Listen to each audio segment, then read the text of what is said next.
Hey guys, welcome back to my channel. Today I'll be showing you how I edit my Instagram photos.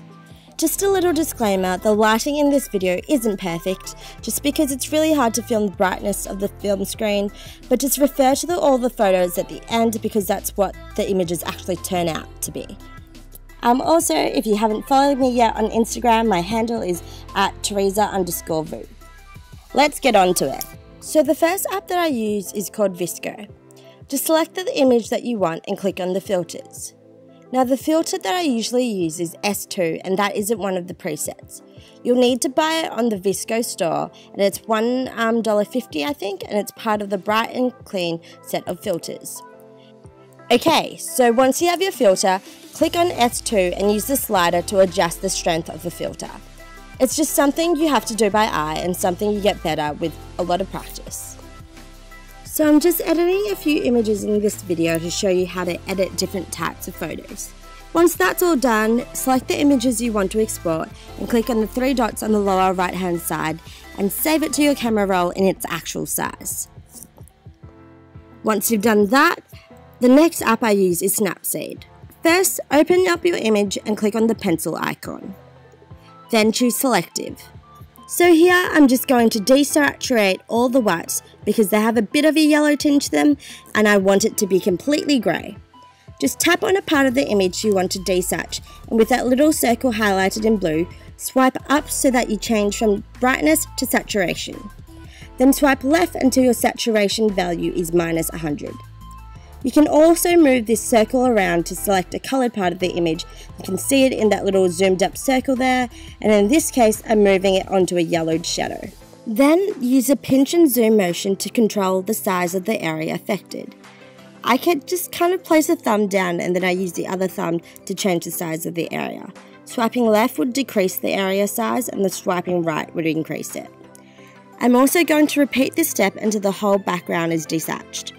The reason that you have to do this in segments is that you don't want to desaturate some of the items, such as the gold on the perfume bottle, and if the selected area is too big, it'll just start picking up that colour.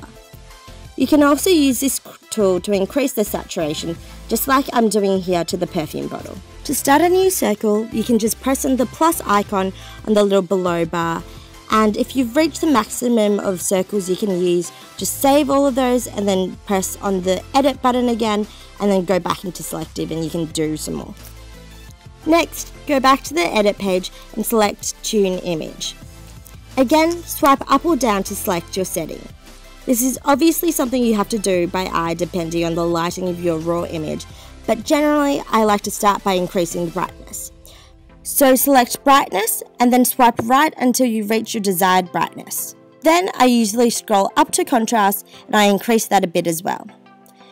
Then I scroll up to shadow and I swipe left to decrease that a bit. You can play around with the other settings, but they're usually the ones I stick to. You can also tap down on the image to see the before and then let go to see the after to see the changes that you have made. Then just save your image. Now that you know the basics, I'm just going to zoom through a few other edits just to show you some tricks and tips that I've picked up along the way. You can also zoom into the image by pinching and grabbing out. You can also use the healing tool to fix things like blemishes and things like that, and there you can edit off the buckle. But because my eyeshadow palette is a bit dirty, I'm just going to zoom up and then just fix some of the spots there. You can just tap on it and it kind of does it for you, and then you can go undo if you kind of do it wrong. You can also track your history by clicking on the item next to the save button. Just then press view edits and then you can select which kind of edit you want to go back to. Something else I do in a lot of my photos is that I desaturate colours, and so something like that blue denim jacket you can make into a grey so it fits into your feed more. But I kind of like the blue in this photo, so I'm just going to keep it.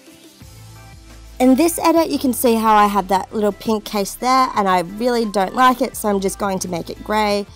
And yeah, just use the same technique as before and you can move around that circle and find the little pink and coloured areas that you want to edit out.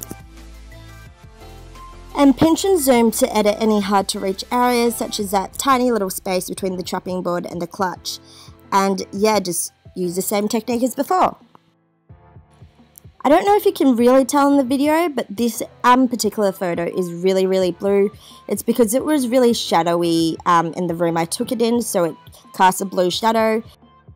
Your images, especially like the white background and everything, will either be white or blue depending on the time of day you take it, so that's why you kind of want to desatch it. And yeah, just use the same technique as before. In this image, it's actually kind of easier to edit around the objects just because like blue and yellow are kind of opposite colours. So yeah, you don't really run into the problem of accidentally editing like your donuts or your brushes or your golds. And yeah, that's it. As you can tell, there's a big difference between the before and after. I just like using the two apps just to make the photos look more uniform so they look better on your feed together. If you liked the video, please like, comment and subscribe, and I'll see you next time. Bye!